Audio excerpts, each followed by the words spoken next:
Now, before we go into a little bit more detail, let me put in a few words about the type of aeroplanes that we have. Now, we can have general utility aeroplanes. We can have aerobatic aeroplanes. We can have airplanes used for specific missions, including firefighting, transportation of goods, transportation of people, which will be passenger airliners, etc. And the requirements for each different type of aircraft is different. Not only that, they're all governed by different set of laws, as it were, legislation, as it were, or shall we say, the requirements. The light aircraft design is covered by the CS23, which is basically our Bible for the start of any work in that area. What you'll also find is there are lots and lots of fantastic aircraft designers around the globe who have published numerous books on this topic. So the first thing I'm going to do is to talk about lots of design resources that are on the internet, that are in the, let's say, the public domain, where you can have access to these resources. Conceptual design by Daniel Raymer, an all-time favorite. It's a wonderful resource for anyone to have or to recourse to. The aircraft design by Mohammad Sadeghi, that is also a fantastic book. If you have access to one of those, it takes you through the whole design cycle. John Fielding's book on aircraft design is also quite novel, quite nice. Then, of course, you have Snorri Gudmundsson's book, General Aviation Aircraft Design. It is packed with information, analytical rigor, and lots of examples. And of course, a classical textbook in aircraft design is the Torenby, which is the Advanced Aircraft Design. You have the Anatomy of an Aeroplane by Stinton as well. So all of these books are worthy of you glancing over or reading through or making use of. I'm not sure how many people online have had formal education in terms of aircraft design, but I'm going to just say this, that if you follow Raymer's methodology, or if you follow Sadeghi's methodology, or if you follow Snorri Gudmundsson's methodology, you are not going to be far off. They are extremely well-written books with good, solid, robust explanation from a physics point of view. And if you do follow them, then you are more than likely to end up with a workable design. Okay, so how do we proceed? The aircraft design process is split into three distinct areas: the conceptual design review, the preliminary design review, and the critical design review. Within the conceptual design review, one often talks about the top-level aircraft requirements, what the aircraft is going to do. Those requirements are then translated into some sort of layout which might satisfy those requirements. But before doing the layout, we must perform what we call a competitor analysis to see if there are aircraft of existing demeanor that exist. If people have made those things before and they're flying, then we might want to look at them. So we do a competitor analysis in terms of what is viable, what is the sort of design space that we're looking at.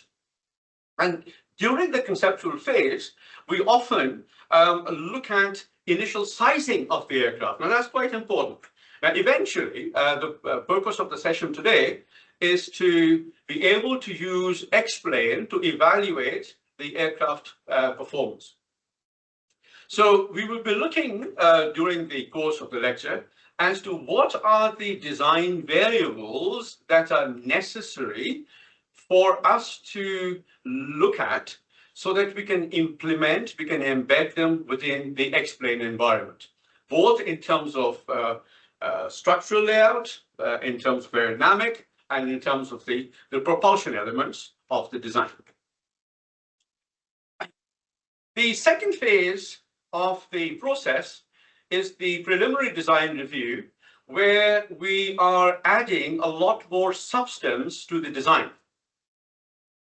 We have the initial layout, we may have an initial configuration, but we may not have an accurate, let's say, measure of the cost. We may not have an accurate measure of the weight of the aircraft. We may not have the aerodynamic behavior established by this point. So the whole purpose of the preliminary design review is to get a good measure of the aerodynamic performance. Now, this is the point where we make use of simulation software and try to create a digital twin from the initial sizing information that we have developed within the conceptual design review.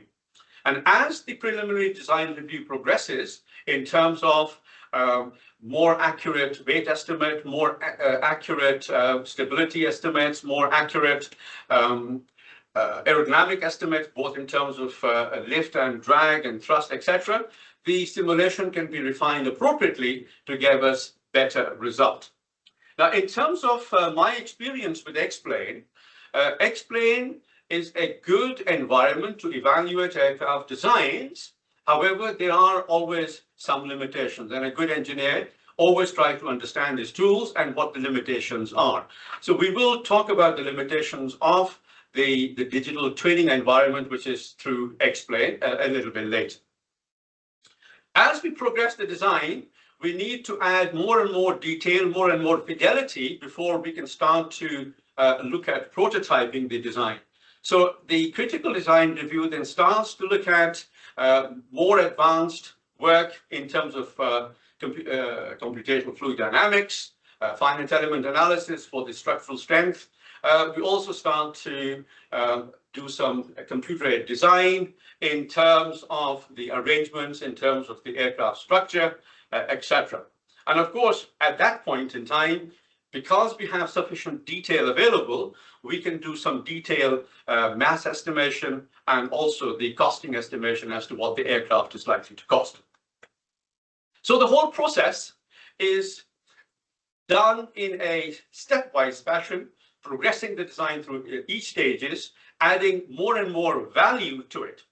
Now, of course, when we are looking at conceptual design, then a change at conceptual design doesn't cost us much because we are only looking at configuration, we are looking at possible solutions, a possible design space. It's not that expensive in order to change the design. As we progress the design further, more and more people are involved because the design is multidisciplinary in nature. You have the performance people, you have the aerodynamics people, you have the propulsion people, and a change in aerodynamics may affect other areas as well. So a design change at the PDR stage tends to be a little bit more cumbersome, a little bit more involved, and will involve a little bit more time. But of course, if that design change occurs at the critical design review, where you may have agreed upon all the geometric information, then any change will affect the whole process quite a lot. So it becomes a very costly exercise. So it is always a good idea to make sure that you have a robust enough conceptual review that will enable a good design to be progressed. Yes, excuse me.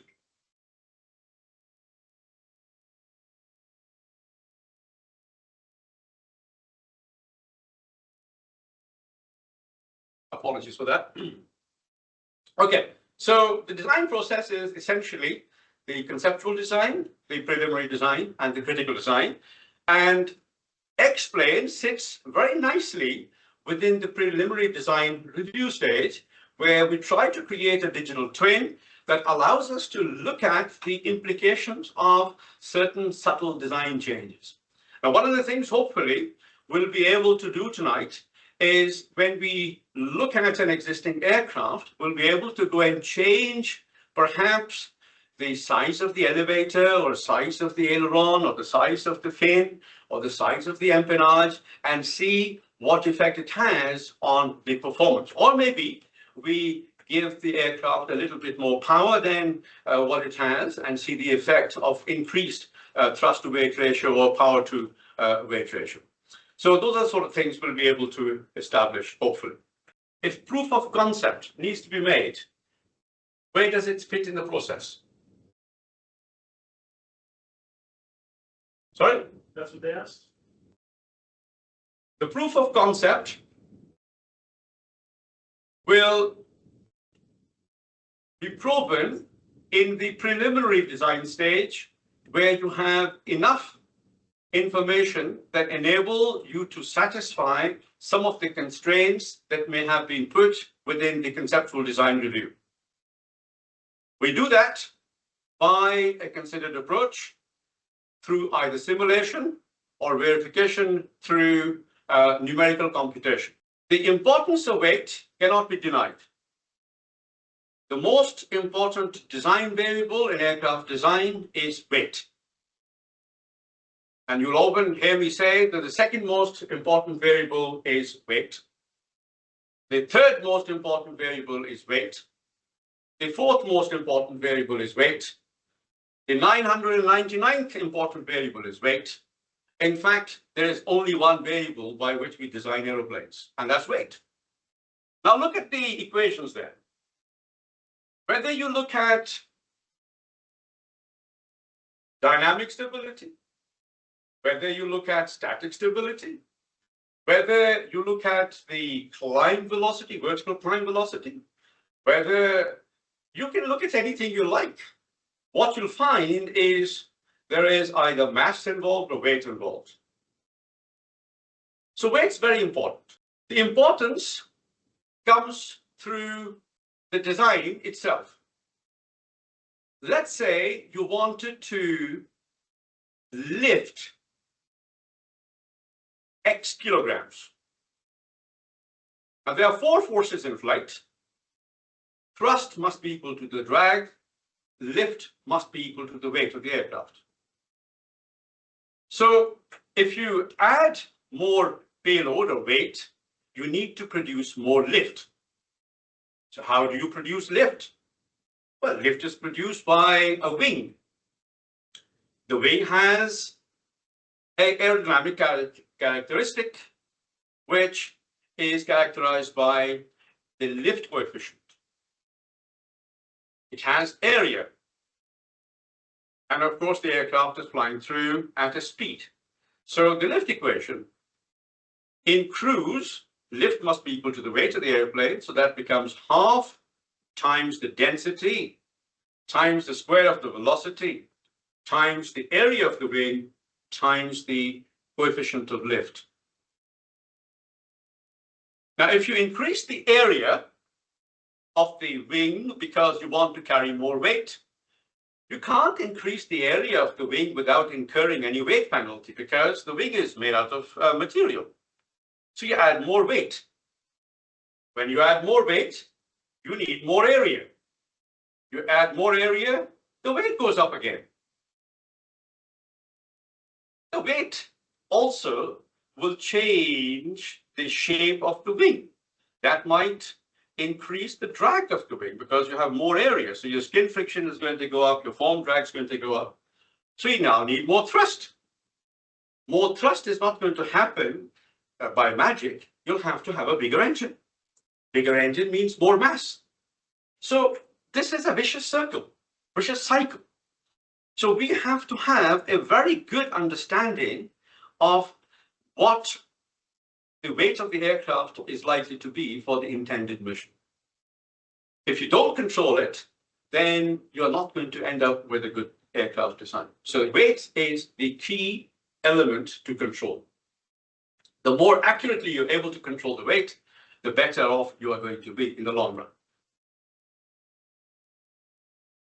So where do we start? Obviously, we're going to start with the weight. There are two things which are absolutely crucial in aircraft design. One is called the wing loading, and the second thing is called the thrust loading or the power loading. The wing loading is defined as the weight that you put on per square meter of the aircraft wing.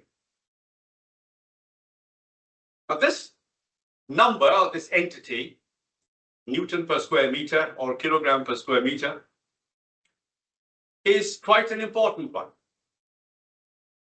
For small UAVs, we can have a lightly loaded structure, something in the order of 60 to 120 newtons per square meter, and we can make a small unmanned system or UAV fly. A small typical aircraft, such as a Cessna or a Piper, will be looking at a wing loading of roughly between 500 Newton per meter squared to around 800 Newton per meter squared. And of course, when you look at a commercial airliner such as a 777 or a 380 or whatever, then the wing loading could be something in the order of 7,000 Newton per square meter. So very highly loaded wing. So the wing loading is the first port of call, as it were. So we start looking at what the wing loading is likely to be. And of course, the wing loading then determines how stiff the structure needs to be, how the structure is going to be made as well. So it has implications on the structural design of the wing as well. The next most important thing to look at is what we call the power loading, which is defined as T over W, thrust over weight. And if you multiply that by velocity, you get power. But generally, we tend to look at thrust to weight ratio. Now, most fixed wing aeroplanes, if you design them correctly, can be made to work with a thrust to weight ratio of just slightly more than 0.3. So the thrust to weight ratio of 0.3 and above, we can make things fly.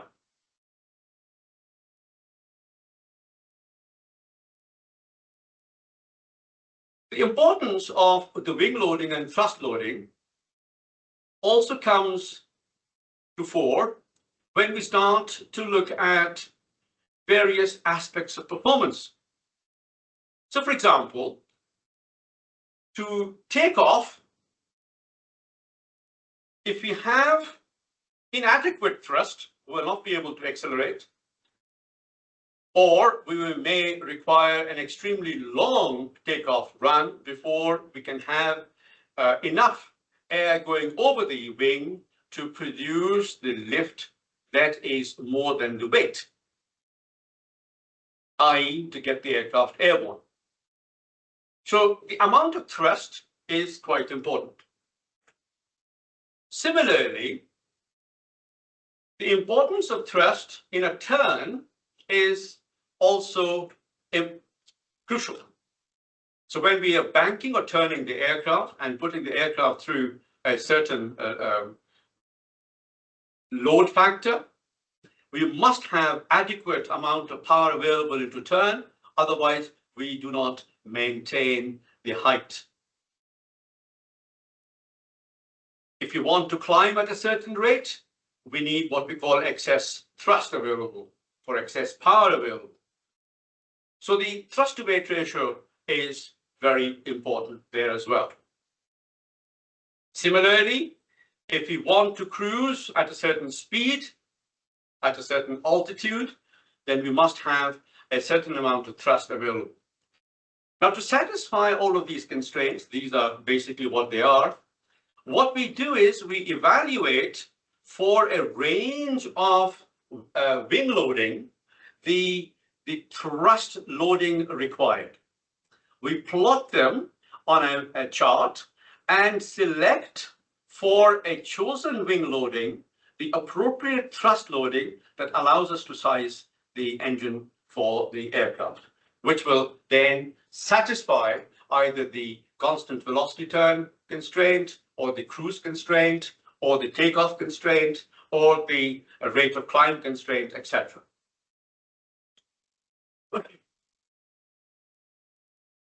It has been found that for small general aviation aircraft, we need something in the order of 80 watts per kilogram and more for it to be viable. Generally speaking, around the 120 watt per kilogram would be the power requirement from the propulsion unit for the light aircraft. So the two most important starting points, as it were, for the design would be our wing loading and the thrust loading. The next most important variable that we have to consider, and of course you realize that both the thrust loading and the wing loading contains our gear variable weight. The stall condition is an interesting one, where depending on the stall speed, we can determine what the wing loading needs to be. To satisfy the stall criteria, we start off with that. Now, where does that stall criteria come from? It comes from CS23 for light aircraft, and it says that your maximum stall speed should not be more than 61 knots. The reason for that is very simple.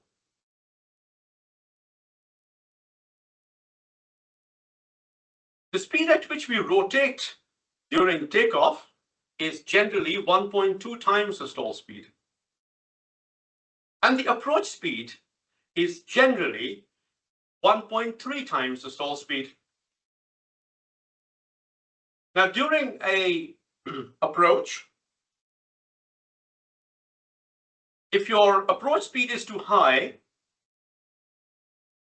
then of course the kinetic energy is high, and therefore an impact on the ground will result in structural damage. So we try to keep the stall speed as low as we can, so that we can minimize the effect of having high kinetic energy during landing. Now, generally speaking, for a small aircraft, anything around 45 knots to 50 knots would be a perfectly good stall speed.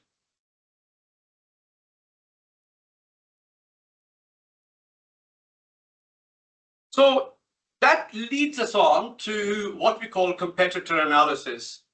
I will make sure that the data that I'm using is made available either by the end of the session today, or we'll ask Mr. Barry Taylor to make this information available through the email system. So what we have is, we've got three different types of small aircraft. The first category is what we call the single engine tricycle undercarriage aeroplanes. The second screen question. But oh, we're back. The second class of aircraft is twin engine aircraft with tricycle undercarriage, and we also have the single engine aircraft with which are tail draggers.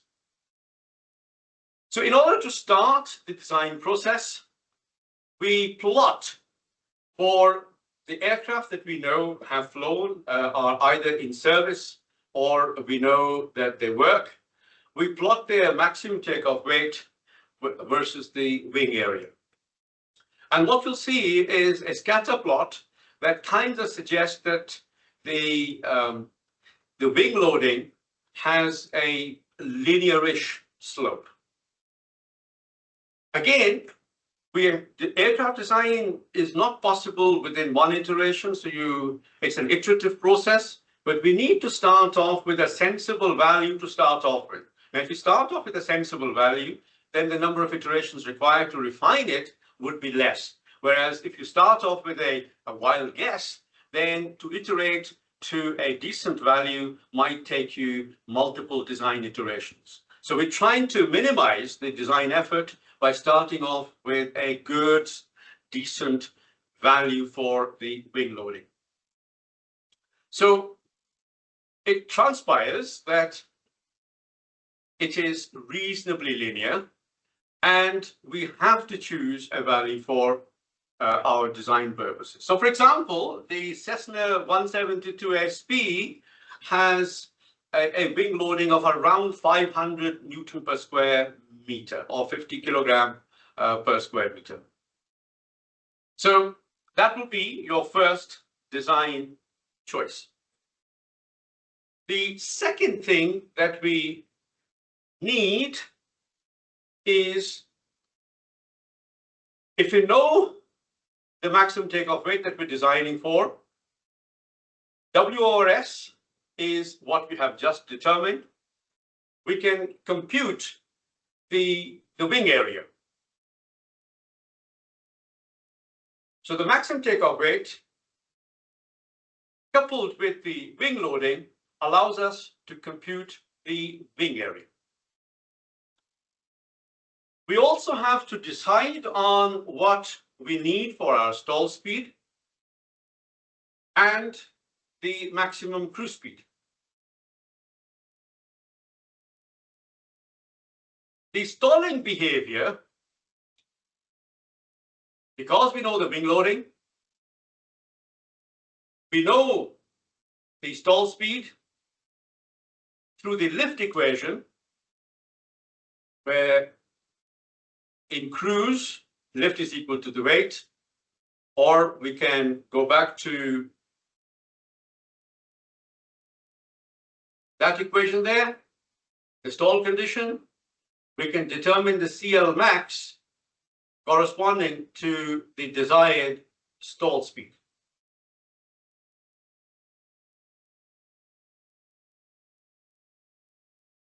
Aspect ratio is also one of the design choices. Fast, quick aeroplanes will have a smallish aspect ratio.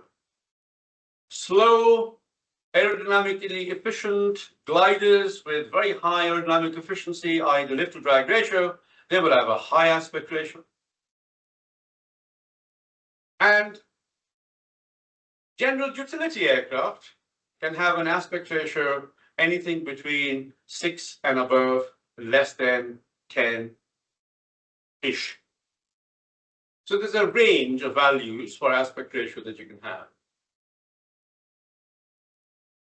Other basic assumptions in aircraft design would be your aerodynamic efficiency in terms of the oswald efficiency, how efficient the wing produces the lift. Your propeller efficiency, you can assume that to be about 0.9-ish. We will have to have some idea as to how quickly you want to take off. So you will have to make some estimation of what the takeoff distance needs to be, and that will come from your top level aircraft requirements. You will need to decide on the target empty weight so that you can then determine exactly how much payload you're going to carry. You need to have a reasonable estimation as to what the drag coefficient will be at takeoff, so that you are able to then process the constraint equation at takeoff. CD min is something that we are interested in. And of course, the drag coefficient CD is a summation of what we call the form drag, the aerodynamic drag, the skin friction drag, wave drag, etc. Since we are not going to go very fast, so you can ignore the wave drag. However, the form drag, the aerodynamic drag, and the skin friction drag needs to be taken into consideration. There are many methods by which we can estimate the drag coefficient of the wing and the entire aircraft. And if you follow any standard textbook, I mean, there's another approximation we use, we call the Howe's approximation. So using the Howe's approximation, we are able to estimate the drag coefficient, especially the CD min. We also need to know where the aircraft is going to take off and land. So the coefficient of friction, etc., we need. The other important aerodynamic features that we need to have a stab at would be the drag polar, which is basically looking at the lift and drag relationship of the airfoil. The amount of lift coefficient airfoil produces at takeoff is also important. Just remind yourself that lift is generated by the wing through many different mechanisms. When we choose an airfoil, we need to choose it from a functional perspective as well. If we are going to store any fuel into the wing, then the thickness to chord ratio of the airfoil has to allow storage of fuel inside the wing. We choose an airfoil which performs well at a fairly large range of angle of attack. For example, some airfoils will stall at around 12 to 14 degrees of incidence, where when the airfoil is, let's say, rotated into wind, the air detaches and the airfoil stalls. Now, most of you would have come across the CL versus alpha curve. Basically, it rises linearly as the angle of attack increases, so the airfoil produces more and more lift until a point where the airfoil stops producing lift, and that's the point at which the airfoil will stall. That's your stalling angle of attack. So we need the CL of the airfoil, which is high enough so we are not having to use techniques such as leading edge extensions, trailing edge devices to increase the lift. So the airfoil generically needs to have a high enough lift coefficient to allow us to operate during takeoff. Airfoil will produce lift because it has certain attributes. These attributes can be classified in terms of the leading edge radius of the airfoil, the trailing edge exit angle of the airfoil, the camber of the airfoil, and of course, the thickness of the airfoil. Thin airfoils will produce less drag. Highly cambered airfoils will produce more lift, but at the same time, we also will produce more drag. Now, this is the aerodynamic drag, the lift-induced drag. So when we look at the drag coefficient, CD, it is equal to the form drag, or CD naught, plus the square of the lift divided by pi times the aspect ratio times the Oswald efficiency factor, which is 1 upon pi AR times E multiplied by CL squared. So the lift-induced drag will go up with the square of the lift coefficient. So although your cambered airfoil will produce more lift because more of the air is being diverted downwards, at the same time, it also produces a lot more drag. Now, of course, the faster you go, the more drag you're going to produce. So there is always going to be a design trade-off between the amount of lift that you can produce and the amount of drag that you incur. Now, of course, in level flight, as I told before, lift must cancel out the weight and the thrust must overcome the drag. So if we have a draggy airfoil, then it will necessitate a much higher propulsion unit that requires more thrust or more power. So there's always going to be a trade-off between what you can get away with in terms of the minimum power or thrust required to overcome the drag. So now need to keep the aerodynamic element of the drag down. Other considerations in aircraft design would be the static and dynamic stability.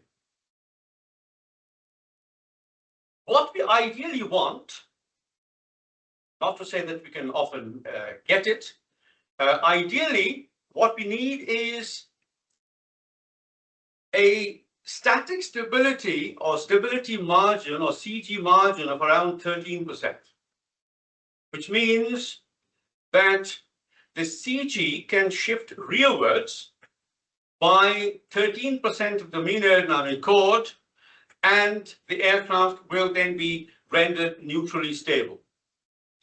Now, just a quick one for people who are not familiar with static stability. There are three elements, three aspects to stability: the position of the center of gravity of the aircraft, the aerodynamic center of the aircraft, and of course the neutral point.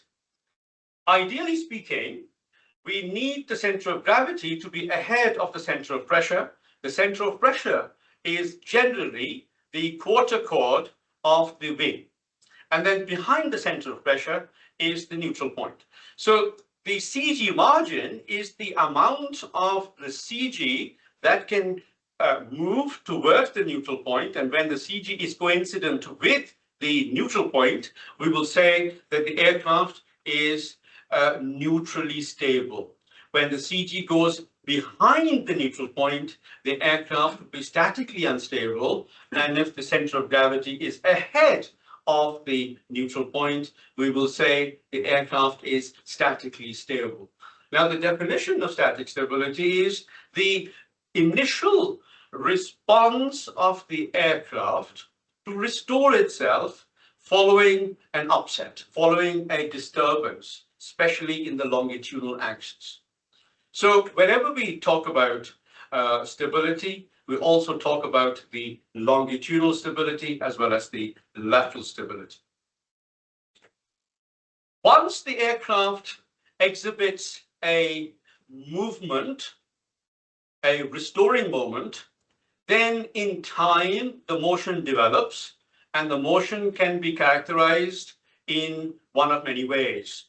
The motion could be damped, it could be slightly damped, or it could be highly oscillatory. If it is highly oscillatory, then we will say that it is executing a simple harmonic motion without any damping, where the damping is going to be zero. Or if it is going to be highly damped, the aircraft will exhibit a first order response. So the dynamic motion can then occur for the aircraft based on the design choices that you have. For example, if you didn't have enough fin area, then you might have an aircraft that has poor lateral response in terms of yaw stability. If you didn't have enough aileron authority, then you might also not be able to recover the aircraft from spin, or may not have adequate behavior during the turns. So sizing of control surface comes second. So if you look on the right-hand side, so we started off with the wing loading. We selected our maximum takeoff weight. That allows us to compute the wing area. Now, once the wing area is computed, we had a go at finding out the stall speed, what the stall speed was. Knowing the stall speed, we determine what the maximum CL from the airfoil required is.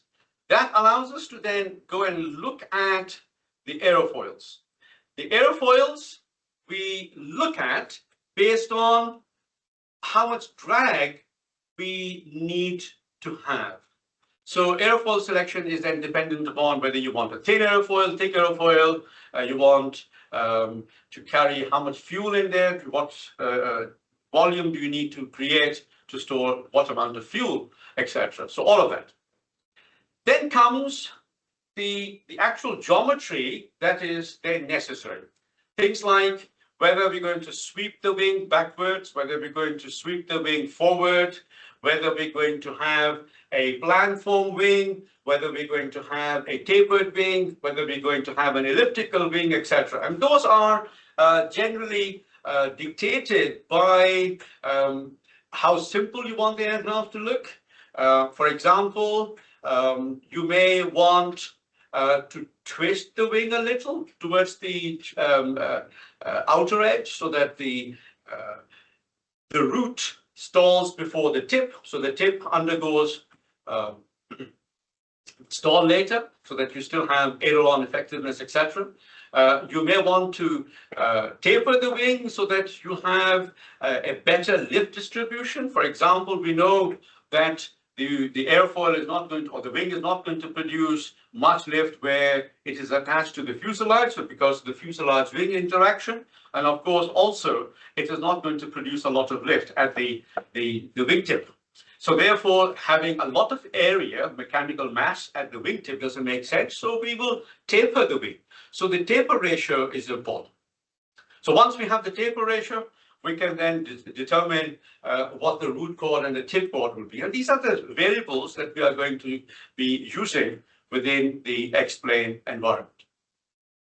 The next most important thing is being able to choose what we call the volume coefficients for the empennage. One volume coefficient for the tail and one volume coefficient for the horizontal tail. So it's the fin and the next for the horizontal tail. Now, generally speaking, experience tells me that if we choose a tail volume coefficient for the horizontal tail between 0.5 and 0.7 for a small aeroplane, that kind of works quite well. Now, the reason for that is if you choose a small volume coefficient, the volume coefficient being defined as a ratio of the tail area, horizontal tail area, to the wing area, multiplied by the tail arm, which is LT, divided by the mean aerodynamic chord C bar. So that ratio basically means that if that number is large, then your tail arm doesn't need to be very large. So the tail arm could be small, i.e. the place where the horizontal tail has its maximum lift produced away from the center of gravity, if you like. Center of pressure of the horizontal tail, if you like, to the center of gravity, that's your tail arm. So between 0.5 and 0.7 kind of works. So once we have chosen a tail volume coefficient for the horizontal tail, which needs to be between 0.5 and 0.7, we can determine exactly what the tail arm needs to be. Because we know the wing area, the horizontal wing area is generally around 25% of the main wing area. So SH, which is the wing area, the area for the horizontal tail, will be 25% of the wing area. Now, wing area we already have. As a approximate rule, we will size most things with respect to the wing area. So, for example, the fin area would be something like 10% of the wing area. And if you know what the wing area is, we can determine what the fin area is. We can size the control surfaces using simple rule of thumbs. Ailerons, 5% of the wing area. They can be a little larger, could be a little small, depending on what the requirements are. 20% of the chord for the ailerons. The chord for the elevator could be anything between 20 to 40% of the horizontal tail chord. So we have, for sizing the aircraft, some rule of thumbs for sizing the control surfaces, getting the areas, etc. The data required by X-plane can be grouped into different areas. For example, we will have the aerodynamic elements, we will have the structural elements, and we'll have the propulsive elements. So for example, for the wing, we require the semi-span, which is B/2 or span, if you like. We will need the root chord, we will need the tip chord. Between the two, we then have the taper ratio. We also need the wing setting angle. So for example, sometimes the wing can be set at an incidence, let's say of 1 or 2 or 3 degrees, so that the angle of attack of the aerofoil into wind when it is on the ground is more than 0. So it will produce a higher value of lift on the ground. Sweep is important. For example, we can have either a leading edge sweep or a trailing edge sweep, depending on how you want to construct the wing and what lift profile you want. We also need to know exactly where the wing is located in terms of the leading edge of the wing from the nose, which will give us the displacement in the x-axis. And we also need to know how high the wing is from the longitudinal axis. So the Z displacement from the CG is also to be determined.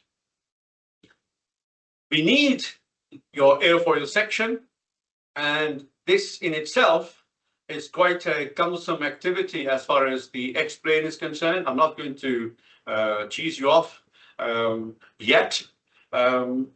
Airfoil selection, airfoil, getting the airfoil data, which is the CL versus alpha, CD versus alpha, and CM versus alpha into X-plane can be quite tedious, but we have found ways to shortcut it, so it's not as painful as it may appear in the first instance.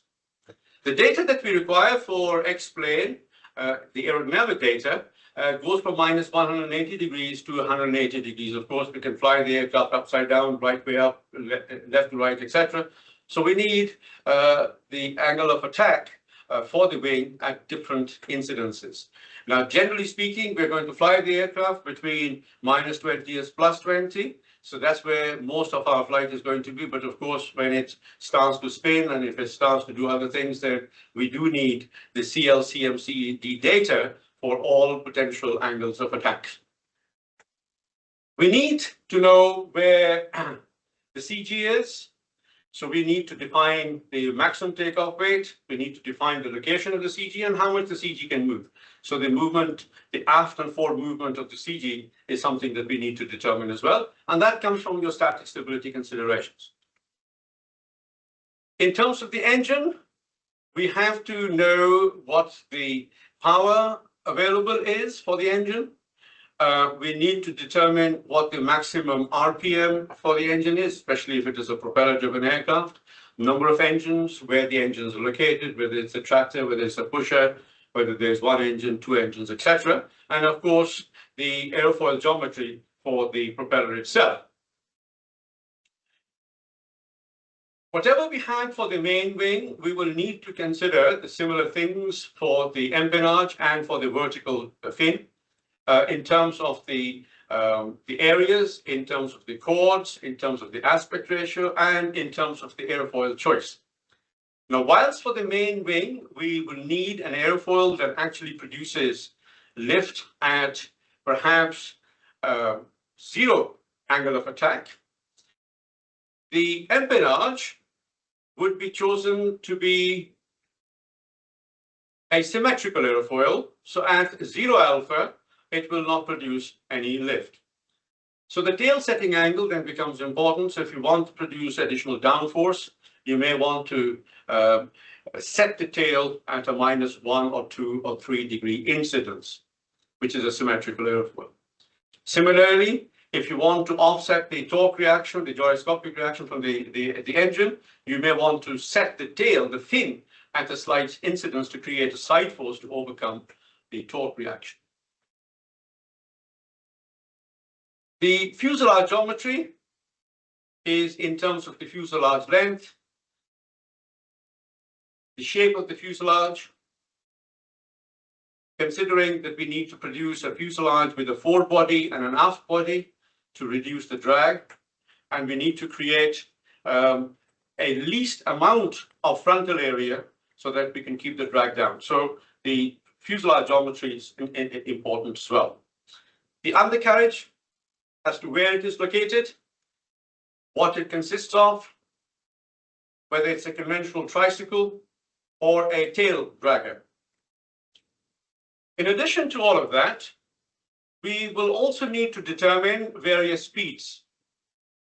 Stall speed we have selected, cruise speed we have specified, the the flap extension speeds for the first indent and the second and the third, they need to be specified as well. So various speeds also need to be specified within the X-plane environment. So when I look at simulating the aircraft dynamics and performance, I have many options available today. I can use MATLAB and I can use the aerospace block set with a full 6 degrees of freedom nonlinear model to simulate aircraft dynamics and use X-plane to visualize the flight. Of course, what I can also do is model the entire aircraft using X-plane and not have MATLAB produce the flight dynamics. The two ways in which we simulate flight dynamics, either through the use of equations or through the use of CFD. So think of X-plane producing the flight dynamics, i.e. the forces and moments, using computational methods such as CFD, whereas MATLAB and Simulink will recourse to the flight mechanics using equations. The three options available in terms of being able to simulate aircraft, either flight gear, which is a simulation environment, X-plane, or Flight Simulator X. X-plane offers a greater versatility in terms of being able to change the flight dynamic characteristics of the aircraft under consideration. Much easier. Whereas Flight Simulator X is not really an engineering environment. So if you want an engineering flight simulator, then X-plane is your better choice. And if you are going to be involved in any flight control work, then a combination of X-plane and MATLAB Simulink works rather well in being able to produce what we call the simulation in the loop or hardware in the loop type simulation, or software in the loop or hardware in the loop type simulations using X-plane and MATLAB. So when I look inside X-plane, there are two development tools and one simulation tool. The development tools are known by airfoil maker and plane maker. Airfoil maker allows you to input the aerodynamic characteristics of any aerodynamic surface that you may use in X-plane environment, such as the wings.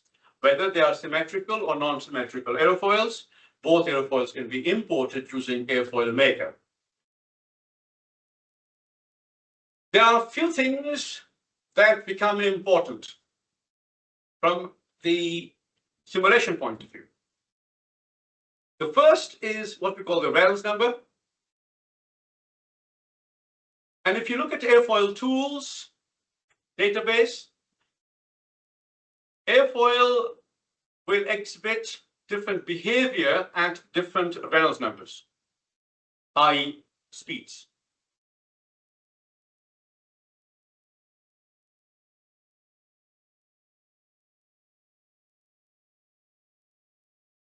The thing that we try to extract from airfoil tools is the aerodynamic behavior, which is lift as a function of angle of attack,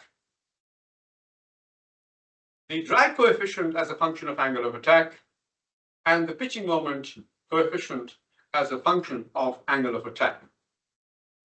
One of the things that we look out for is that the aircraft will be statically stable if the slope of the pitching moment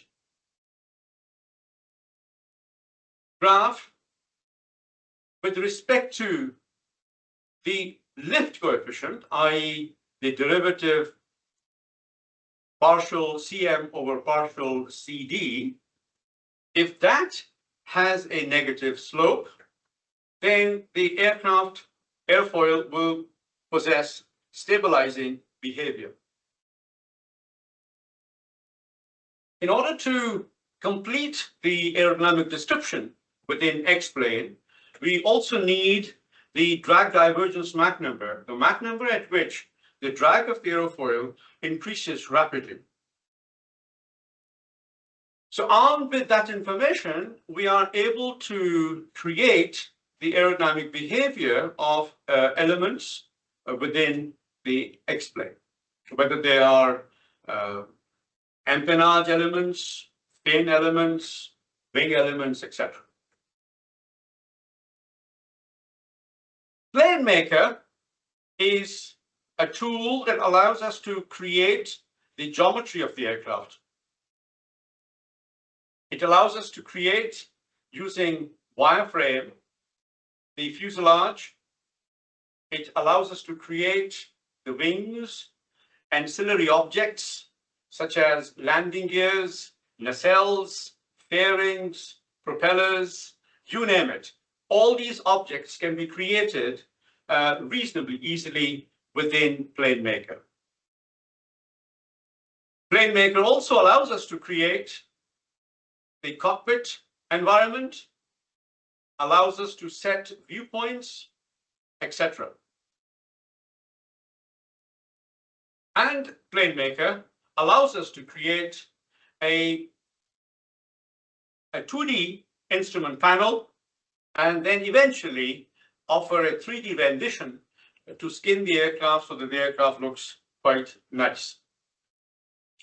So those two tools we are going to use, and the Plane Maker in itself will make use of all the elements that we had. So for example, it needs to know the takeoff weight, the stall speed, various speeds, the sizes of the control surfaces. We also need to set the movement of the control surfaces, exactly how much do you want the elevator to move, up and down. Similarly, for the ailerons, the up movement and the down movement is also constrained.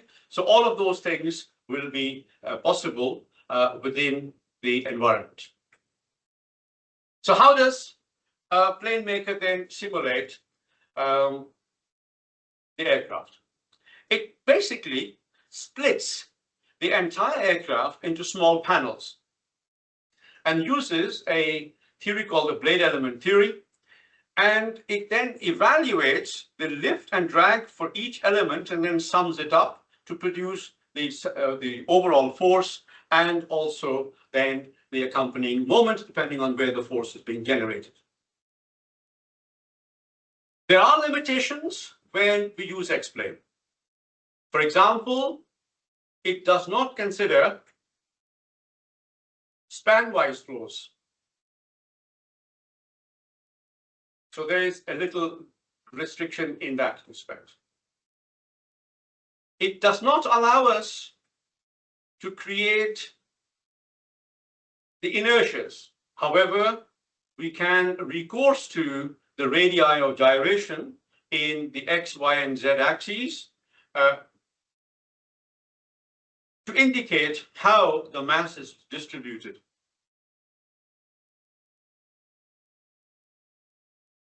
It offers photorealistic scenery. It allows us to output all the forces and moments, accelerations, rates, etc., around the longitudinal, lateral, and vertical axes so that we can perform some flight performance work. The simulation itself, or simulation based on explain itself, can be a flight training device certified to FMT level 2. And of course, explain also then allows us to interface to simulation tools such as MATLAB Simulink to do flight control work. Right, so what we're now going to do is we're going to invoke explain, and before we go into explain, I'm going to indicate to you the sort of the file structure that will be created when you install explain on your machines. Explain by default is installed on the root drive in a directory called explain 11, or if you happen to have explain 12, then it will be explain 12 as the name of the directory under which explain is to be found. So if I double click explain 11 directory, I will see many subdirectories. The aircraft definition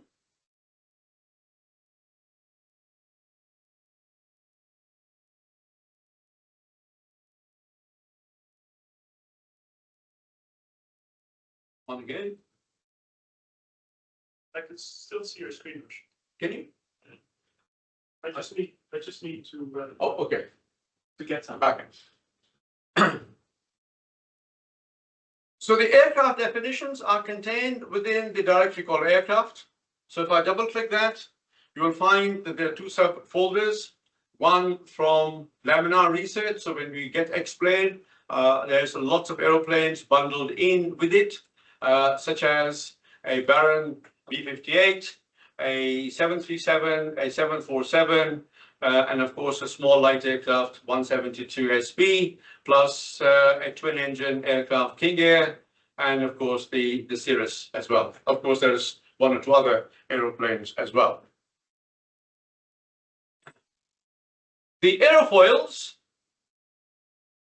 are to be found in the aerofoils directory, and the default aerofoils, there's quite a few aerofoils.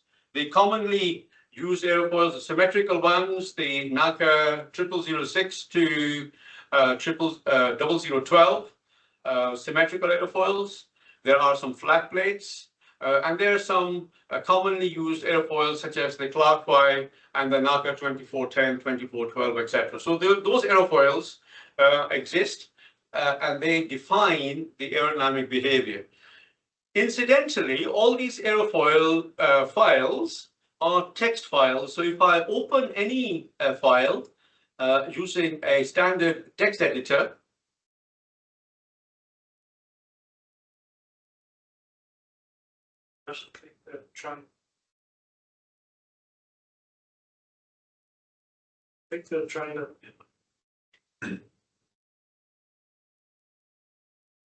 so you'll find that all these files that we use in explain are text files. So don't be afraid of opening them.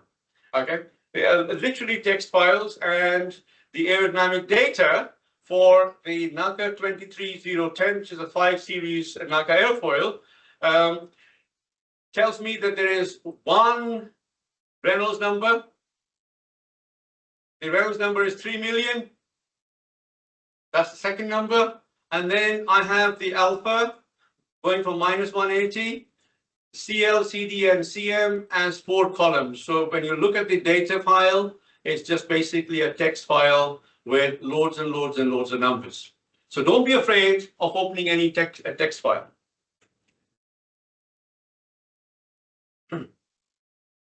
So then there are other files that explain the environment it is.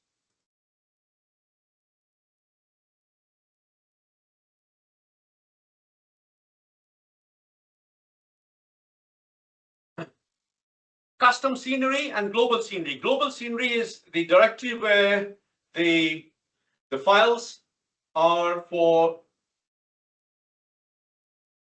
the scenery of the world, and you can download the scenery for a specific area of the map. For example, just the UK alone, or if you're in Canada, you can download the scenery for Canadian airports, etc. So that is quite flexible.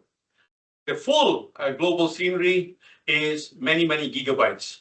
So I don't advise anybody to download the entire scenery, just the scenery locally where you are. That will be good enough. The two tools that we're going to use are the airfoil maker and the plane maker, and the simulation environment is X-Plane. So very quickly, I will go through the airfoil maker first to give you a flavor as to what airfoil maker looks like. When I invoke airfoil maker, it comes up with this interface. And what you see is the green curve is your lift versus alpha. Your red curve is your drag. And the yellow curve is the pitching moment coefficient.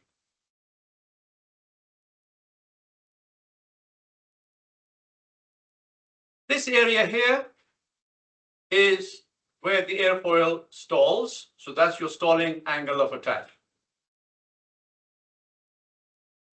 How you change the data is through, so think of these curves, and what you're doing is you are changing the slope of the curve. So for example, to change the lift curve, I can change the intercept where the linear part of the curve, which is that bit there, where does it intercept on the y-axis? So I can change that.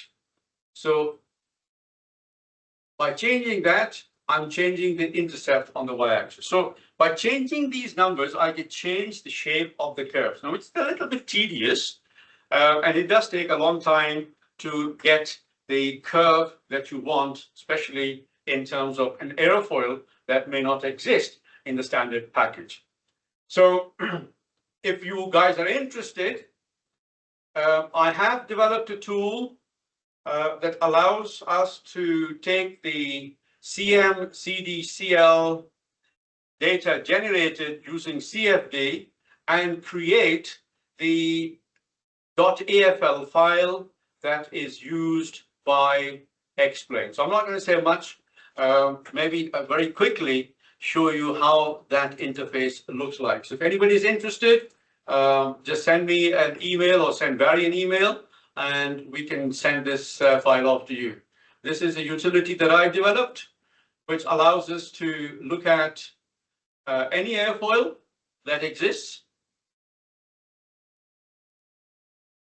and change the data numerically rather than having to look at it from a graphical point of view. Not only that, you're able to just import the relevant sections of the data. So for example, if you have got access to a CFD tool, such as ANSYS or something similar, you can take an airfoil, generate the CL/CM/CD data for various angles of attack, produce a text file, and then load the text file directly for the purposes of X-Plane. So those tools will just help you produce the work quickly. So if anybody's interested in that tool, give us a shout, and we'll make sure that that tool is made available to you. So let's assume that you are able to create the aerodynamic data for the airfoils for your design. The next bit that we need to look at is the plane maker.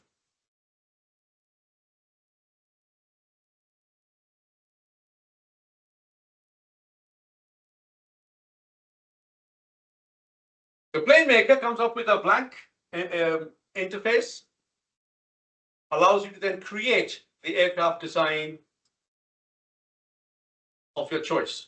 However, what you can also do is open an existing file, and for the purposes of today's lecture, we will actually be looking at how we modify the data in Explain so that we are able to get up and running quickly. So we'll use the Cessna 172. So if I go to the aircraft directory, laminar research, and select the Cessna 172, it gives me a few options. And the one that I'm after is the ACF file. It will be the Cessna 172 SP. That's your standard Cessna 172 files. If we double click that one, that aircraft will show up. There are lots of menu items, and we'll go through some of them as needed. About just tells us about the software, nothing serious. File is a typical Windows interface that allows us to open, save existing files or create new files. So fairly standard. The menu that is of most importance will be the standard menu and the expert menu. Within the expert menu, we will just look at the aerofoils, and also we will look at some of the special controls where we can do control mixing, etc. Anyway, we'll come to that later. So in the standard menu, we have the author that allows us to input who the author of the program is. And it also allows us to select what type of aircraft that we have so that when we invoke Explain, it categorizes the aircraft in the correct category, so that's easy for us to gain access to the information. So closing the checkbox on the left-hand side takes the item away. Viewpoint is an element that allows us to set various speeds within the airspeed panel. The cockpit allows us to define where the cockpit is located, etc. So we can define its position relative to the data. And there are similarly many other items within the viewpoint that sets how things are viewed or how things may look. Now, of course, they're not going to affect the performance apart from the speeds that we've already set here. The most important bit is being able to specify the wings. How are the wings specified? So when I look at the wings menu, you can specify the semi-length, which is B/2. We can specify the root code for the wing. We can specify the tip code for the wing. Now, of course, when I look at the Cessna on the right-hand side, you can see that there is a rectangular section. So I can create the wing that consists of multiple sections. So the Cessna wing consists of one element, which is rectangular, and second element, which is tapered. The first element has a flap associated with it or attached to it, and the second wing or the second element has the aileron attached to it. So if I look at the wings menu on the top, I will say wings 1, wings 2, wings 3, wings 4. So up to 4 wings can be specified. So wing 1 is the rectangular section, and I have decided to split it up into 10 sections. So on the left-hand side here is the number of sections that I've split my wing into. The first row that you see is the incidence of each element. So if, for example, your semi-span is 7 feet, then 7 feet divided by 10 will give you 0.7 of a feet for each element. So each element along the span would be 0.7 of a feet. Because I have a flap there, I can define my flap going from the second element to the 10th element. So if you see just where the wing is attached on the root, there is no flap. So I can then size my flap in terms of the span of the flap correctly. And the 3 is the 3 degrees of incidence. So the wing is set at 3 degrees of incidence.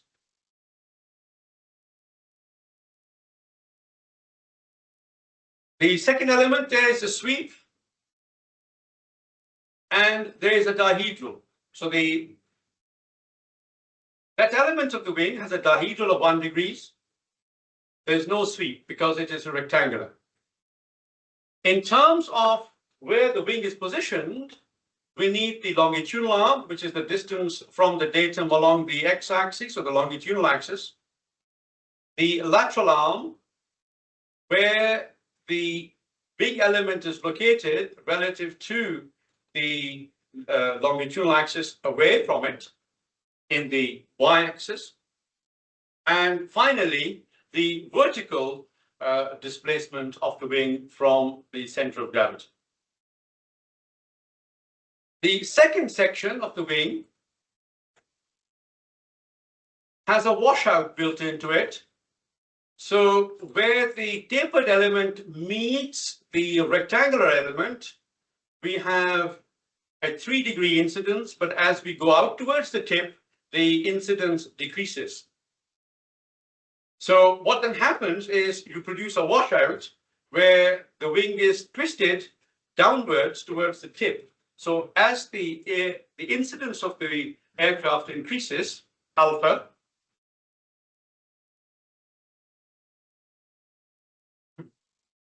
the tip will stall a lot later, or at least 3 degrees later, than the main segment of the wing. So that's how X-plane allows us to create the geometry for the wing. Similarly, we can have for the horizontal stabilizer exactly the same. Here we have located an elevator. Again, we've split up the horizontal stabilizer in 10 elements, and we have set the incidence of the horizontal tail to 0 degrees, so there is no tail setting angle. But the elevator is going from effectively the root towards the tip. Okay. Similarly, we can specify the vertical stabilizer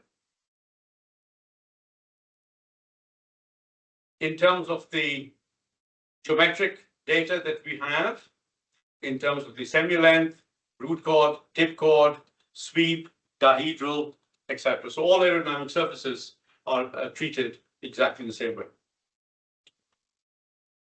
Looking at the other menu items, landing gear can be specified in terms of where the wheels are located,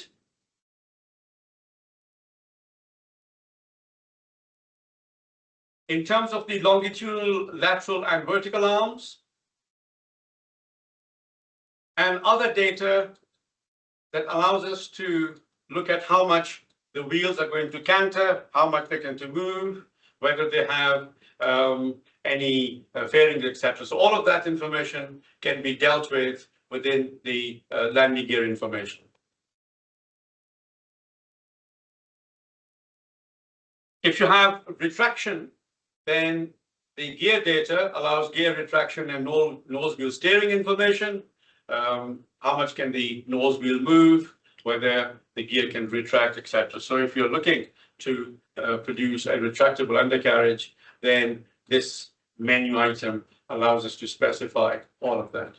Now, X-plane has lots of tweaks, lots of little elements that can change to accommodate a great versatility of aircraft designs. In fact, from small unmanned systems to large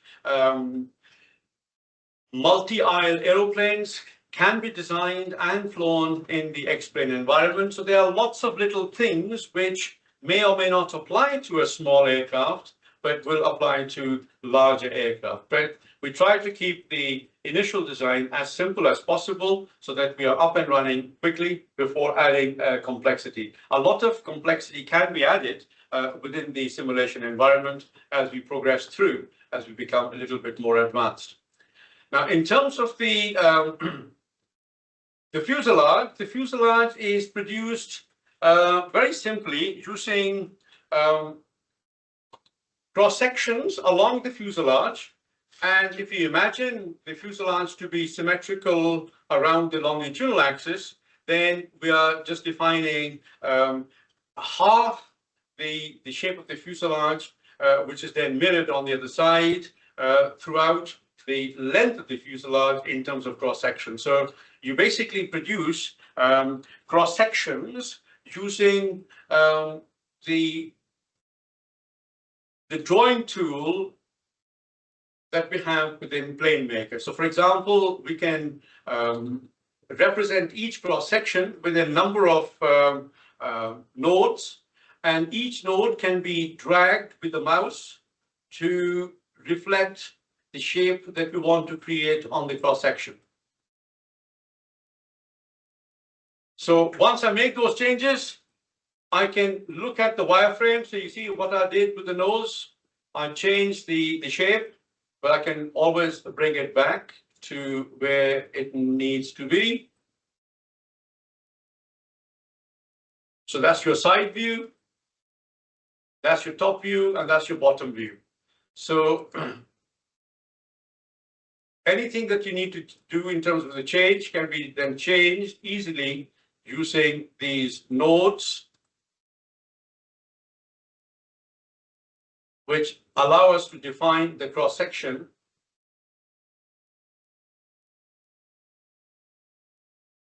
along the fuselage.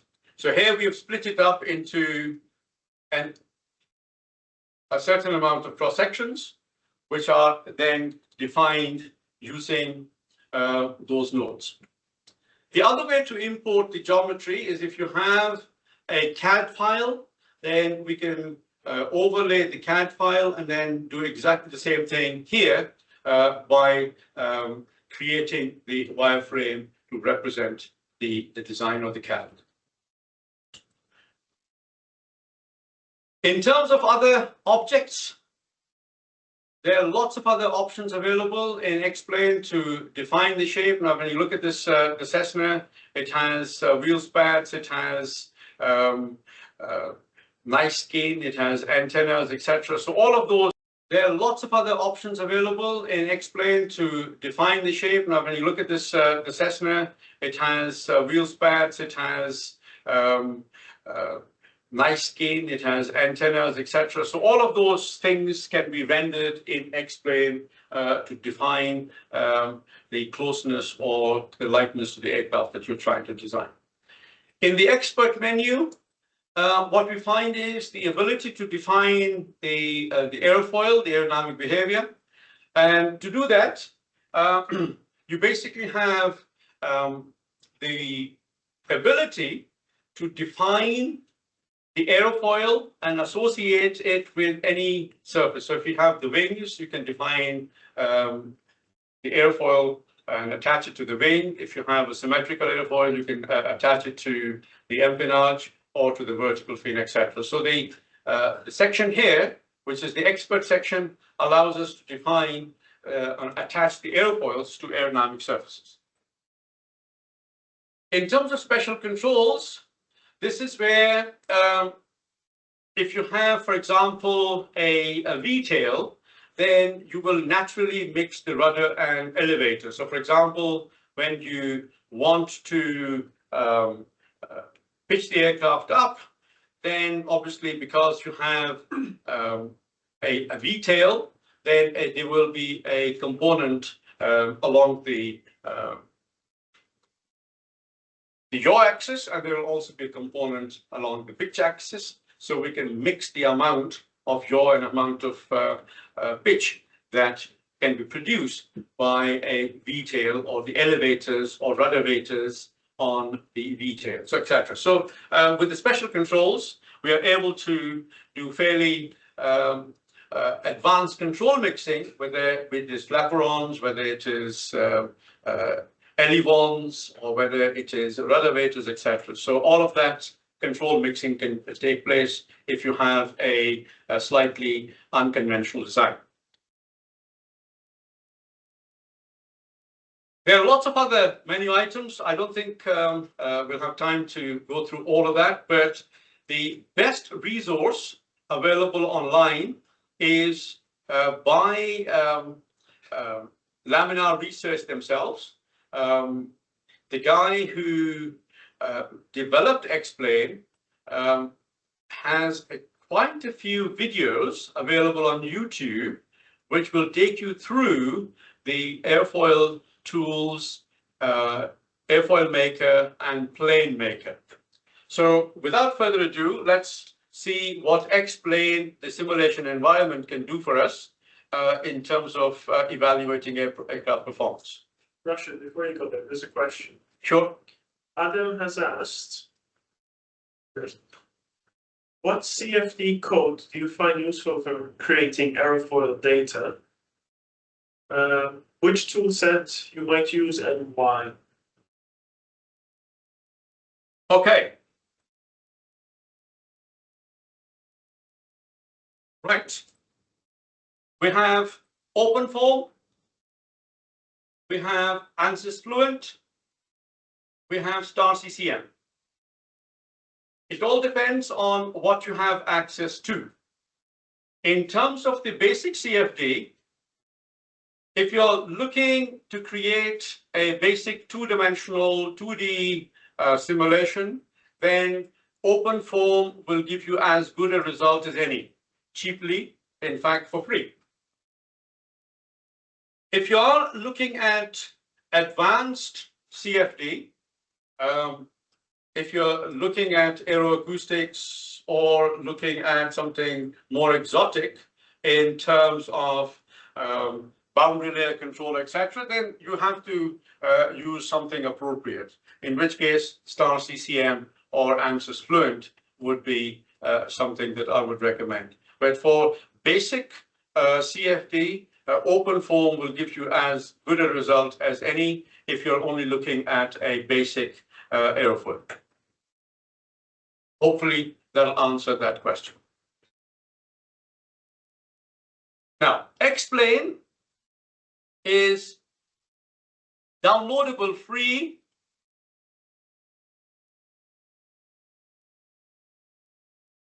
from Laminar Research website.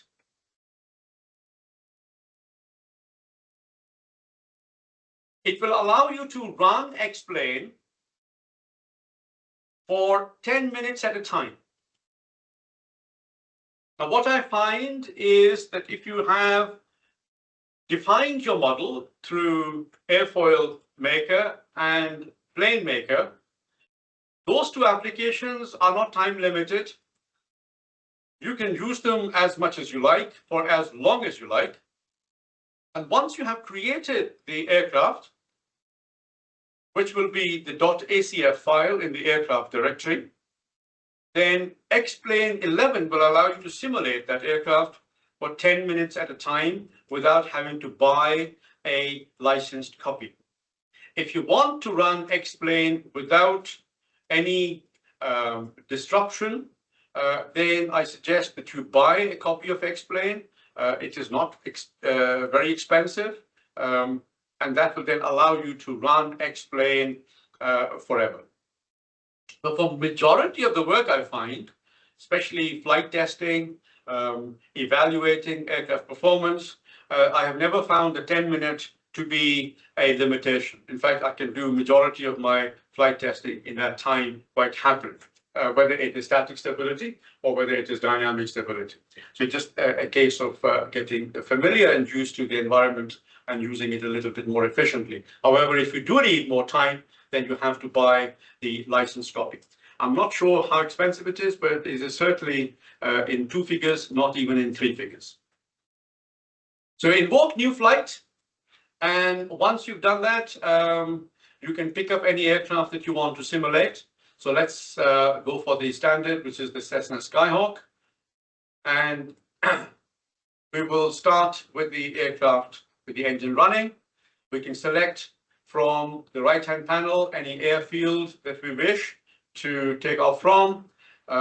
We can change the weather and we can change the time of the day.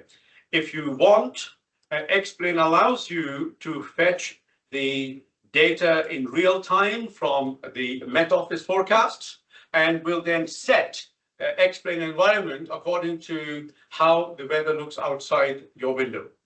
So that is a real-time weather fetch ability of X-Plane. So when I start the flight, depending on how good and how fast the computer is, it may take from a few minutes to a lot longer. It does require a PC with fairly fast and competent graphics interface. So here I have my aircraft started. The menu system for X-Plane, when I hover the mouse towards the top, it opens up a menu system. The flight menu allows you to set the mass balance for the flight, and it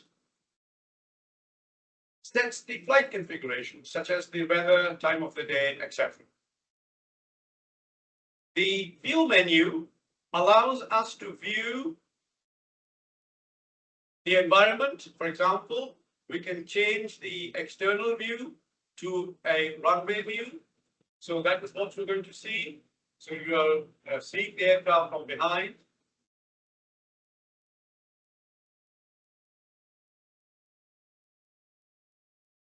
Or you can change back to the internal view, which is the default view from the cockpit. The more important aspects from flight testing point of view are to be found on the right-hand side, where we do a lot of configuration. So for example, looking at those sliders, I have lots of configuration items that I can set on X-Plane. The most important area from performance point of view is the data output. And the data output, you will see, will have 4 columns, allowing us to see the computed data either in the cockpit, which is the screen, or you can produce real-time time series plots of any variable that you're interested in. We can save the data to the disk, or we can output the data using the universal data datagram packets, UDP, to another network computer. So if you wanted to play multiplayer games, then data needs to be output to the network via UDP. On the right-hand side, you will see the speed at which communication to the outside world will take place, which is the UDP packet rate. And also, we can set the sampling interval for how much data you want to store, which will be your disk rate. All the variables, we call them properties, are exposed and you have access to them. So for example, if you look at angular velocities will give you the pitch rate, the roll rate, and the yaw rate. The one below will give you the pitch, roll, and headings, i.e. the angles. So once you integrate the rates, you get the angles. So those angles are available. Accelerations are available. If you're unsure as to what you want, then there is an ability to search for the variable. So for example, I can type in flap, and there are 4 properties to do with the flap.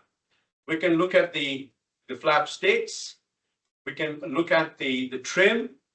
We can look at the cowl flap setting if we have any, etc., etc. So just by typing in the name of the motion variable you want, we can have access to it. By selecting or by checking the checkbox in the appropriate column, the data can then be sent either to the screen or to the disk file or to the network via the UDP panel.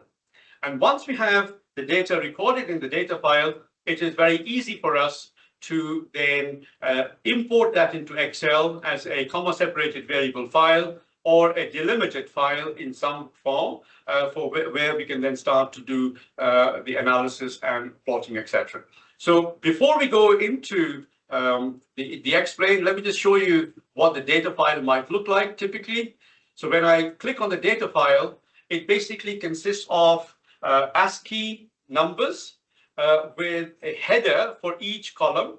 For example, here is the real time. Then there are some speeds that we'll be outputting. So if you go across, you will have normal acceleration, you have the pitch rate, you have the roll rate, you have the pitch degrees, you have the roll in degrees, etc. So the data is in columns. Now, every time you go into the data C element, which is the data output area of Explain, the data file will dynamically change with a new row of headings so that you know exactly where the data starts and where the data finishes from simulation point of view. Just by selecting the checkbox allows the data to be viewed either on the screen or sent to the data file. So that's the important area where we have access to the information within Explain. So what we're now going to do is fly the aircraft. The aircraft can be flown in one of many ways. You can actually increase the thrust if you have a joystick.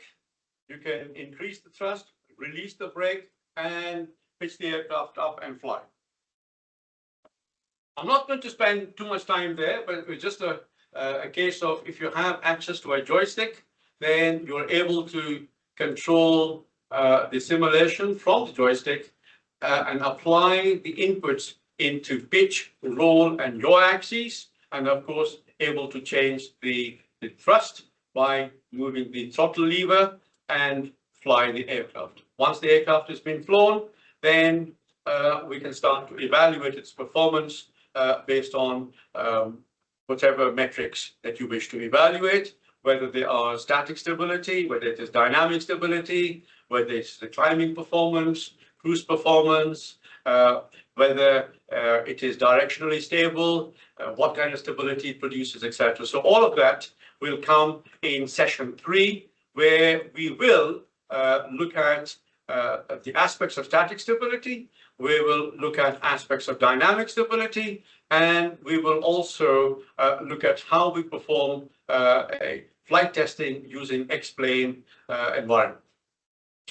I hope I have given you enough, let's say, taster for you to go and explore what Explain can do in your own time. Hopefully next time when we meet, you will have all had a go at Explain, perhaps flown an aircraft or two and got familiar with the controls. With that, I thank you all for joining tonight. I hope the session has been good and instructive and informative. And I hope to see you in the next session, where we will look at XFLR5 as a tool for evaluating the dynamic stability of aircraft. With that, I thank you all for joining tonight. If there are any questions, please fire them in the chat channel, and we will try to answer them as quickly as possible. With that, thank you very much all. I hope you've had a wonderful time. Thank you and good night.